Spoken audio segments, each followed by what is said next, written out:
मंगल मरे बांध बर डोरी श्याम दर्शी छाक सुनाई हर्ष शोक में नहीं मन माई आस सर्जन मानोर वस कैसे जो भी हृदय बसे नन जैसे तुम सारी थे संत प्रिय मोरे धनो देह नहीं आनंद हो रे जग में उपासक प्यारे हित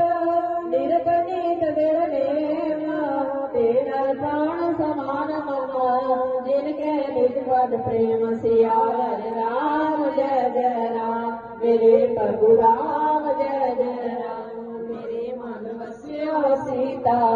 सुर लंकेश सकल गुण तोरे बांधे तुम तुझी प्रिय मोरे राम वचन सुनि मानर जूता सके सकल जग भरोसा सुन कबहि शरण प्रभु के मानी नहीं बात श्रवणामृत जानी कार्यांगो जगवार ही बाना हृदय समातन प्रेम अपारा सुनियो देव सचराचर स्वामी प्रणत पाले अंतर जामी और कछ प्रथम वासना रे प्रोपद प्रीति सरस जो भई आपके पाल निज भक्ति पावनी देहो सदा शिव मन भावनी